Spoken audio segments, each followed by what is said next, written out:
Bueno, hablaremos sobre los impuestos nacionales. Impuesto de renta de una persona jurídica. Esa declaración de renta de personas jurídicas es uno de los documentos más importantes que debe generar y presentar una empresa anualmente, ya que recopila todas aquellas actividades económicas realizadas por la compañía durante ese año. Impuesto de renta de una persona natural. Una persona natural es un impuesto nacional establecido por el gobierno colombiano que debe pagar por los ingresos que obtiene una persona durante un año gravable. Es además un informe sobre la situación financiera del contribuyente, donde se especifican sus ingresos, deudas, gastos y generar su patrimonio en un año. Impuestos de renta de activos en el exterior. La renta de activos en el exterior es una declaración que se realiza anualmente por los contribuyentes, personas naturales o personas jurídicas que poseen activos fuera del territorio nacional. El origen de la declaración de activos en el exterior está dado por el artículo 42 de la Ley 1739 del año 2014. El IVA. El IVA es un impuesto indirecto, es decir, que recae sobre todo el costo de productos y venta de las empresas y se devenga de los precios que paga el consumidor final. Este impuesto se cobra en el momento de la realización, consumo o compra de productos, servicios, cuyo valor depende del monto de la transacción. Este se establece por la Dirección de Impuestos y de Aduanas Nacionales de Colombia, es decir, la DIAN. Retención en la fuente. La retención de la fuente no es un impuesto, pero es una transacción entre una persona, entidad o empresa que paga por un bien o servicio. Impuestos nacionales. El impuesto al consumo es un impuesto indirecto que grava los sectores de vehículos, telecomunicaciones, comidas y bebidas. El impuesto al consumo, descrito en el artículo 512 del Estatuto Tributario, se genera a partir de la prestación o la venta de un servicio que no se considera indispensable y por consiguiente no se encuentra incluido como producto de la canasta familiar.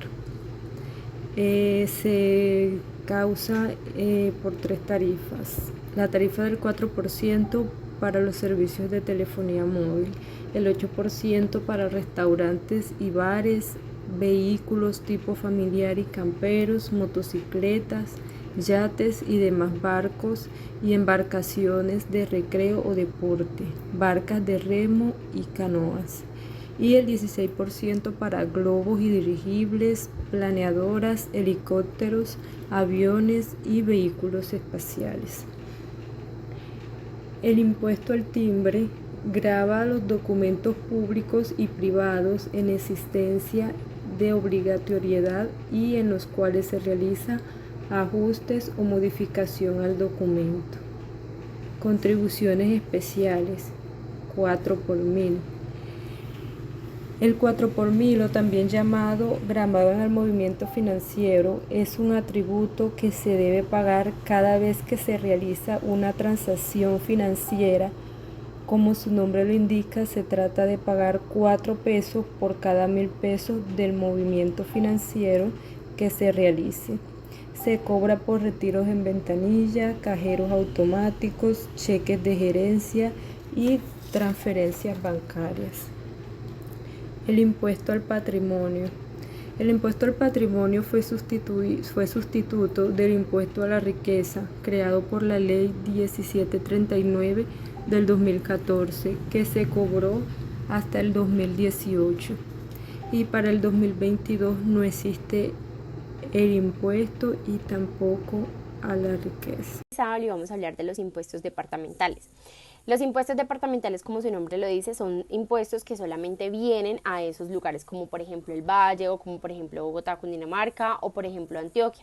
Son impuestos que se graban únicamente en esos lugares y las personas que los recauda o la empresa o el recaudador pues de ese impuesto es como tal el departamento. Esto va obviamente se mide por la densidad de la población, por cuántos habitantes tiene, por las actividades económicas predominantes en la zona. Todo eso se tiene en cuenta para poder liquidar como tal qué tipo de impuestos le pertenecen a cada departamento o en qué departamento van a ir qué tipo de impuestos. Uno de los impuestos departamentales es el impuesto del vehículo. El impuesto al vehículo es una renta departamental que grava a los vehículos matriculados en ese departamento. Es un impuesto que se debe pagar anualmente y en algunas partes, en algunos departamentos no principales, este impuesto es adicional, o sea, se debe pagar otro impuesto adicional. Los impuestos el impuesto a los vehículos es de carácter directo y recae obviamente sobre la posesión del vehículo. Todos los dueños, incluidos los automotores y los de transporte público, deben pagar este impuesto anualmente. Esto se liquida, la base pues se tiene una base pues gravable, se tiene en cuenta la clase de vehículo, sus características y las tarifas. Cuando uno ingresa a la página del tránsito, le liquida cuánto es lo que debe pagar el vehículo. Obviamente las fechas de liquidación del impuesto radican en las fechas de determinación de la placa.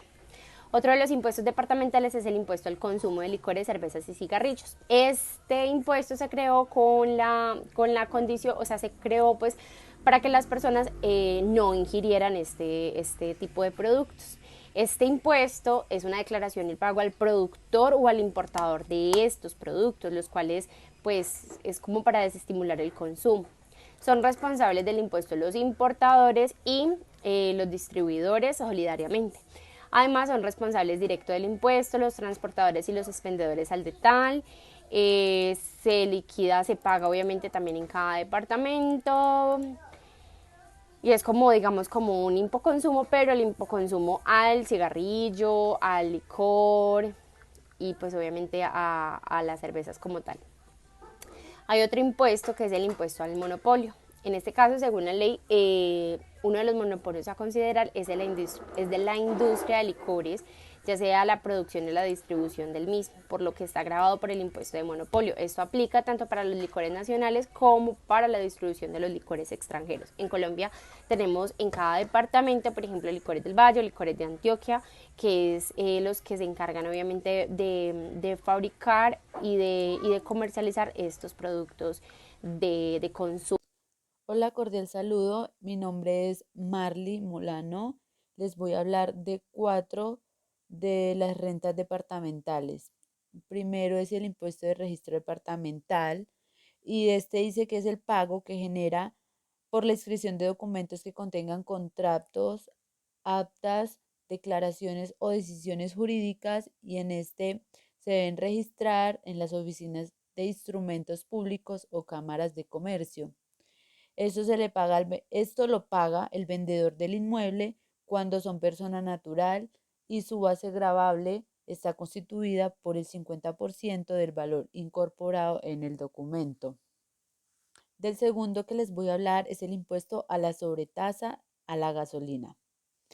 Bueno, este pago lo deben hacer los distribuidores mayoristas de gasolina motor extra y corriente y se calcula por el valor de referencia de venta por galón al público y los responsables deben de hacer el pago mensualmente y notificar al Ministerio de Hacienda. Del cuarto impuesto es al premio a la lotería. En este caso, quienes ganan el premio en rifas, loterías, juegos y espectáculos son quienes les tocará pagar la retención en la fuente respectiva con una tarifa del 20%. Este tipo de ingresos están gravados con el impuesto a la ganancia ocasional. El cuarto se trata del impuesto al degüello de ganado. Este se causa a partir del momento en que se produce el sacrificio del ejemplar raza bovina, equina o bufalina y su tarifa equivale al 100% de un salario mínimo vigente por cabeza de ganado y su soporte legal es la Ordenanza 026 del 2009, el Decreto 1222 de 1966, la Ordenanza 011 del 2013 y la Ley 8 del 1909 y el Sistema Único de Información de Normativa. Un cordial saludo para todos, mi nombre es Viviana Gutiérrez y a continuación paso a hablar un poco sobre los impuestos municipales. Como bien dice su nombre, los impuestos municipales indican aquellos que se recaudan a nivel municipal. Este recaudo se hace bajo las alcaldías bajo la administración de las alcaldías y algunas de sus dependencias designadas por la ley para llevar a cabo esta labor. A continuación vamos a hablar del impuesto de industria y comercio ICA, impuesto predial, impuesto de avisos y tableros. El impuesto de industria y comercio ICA. Este impuesto de industria y comercio recaerá en cuanto a materia imponible sobre todas las actividades comerciales, industriales y servicio que ejerzan o realicen las respectivas jurisdicciones municipales, directa o indirectamente, por personas naturales o jurídicas o sociedades. De hecho, ya se cumple en forma permanente u ocasional en inmuebles determinados, con establecimiento comercial o sin ellos. Este impuesto es administrado por la municipalidad o distrito, tiene una tarifa del 0,2% y 1%. El impuesto predial. El impuesto predial se encarga de gravar anualmente el derecho de propiedad, posesión de un bien inmueble. Su administración es por medio de la alcaldía municipal o distrito. La entidad encargada es la Oficina de Hacienda y tiene una tarifa del 0,5 y el 1,6%. Ahora vamos a hablar del impuesto de avisos y tableros. Dícese, el impuesto de avisos y tablets es un impuesto territorial complementario al impuesto de industria y comercio, que se paga por la colocación de avisos publicitarios en la vía pública o espacio público. La colocación de cualquier anuncio publicitario que sea visible desde la vía pública o considerándose como hecho generador del impuesto, sin importar que se haya colocado en una propiedad pública o privada. Como se trata de un impuesto complementario al impuesto de industria y comercio, solo quien sea contribuyente del ICA puede ser sujeto pasivo del impuesto de avisos y tableros. La tarifa de este impuesto es del 15% sin importar la municipalidad, ¿cierto? Las reglas internas del municipio generalmente es del 15% para todos los municipios.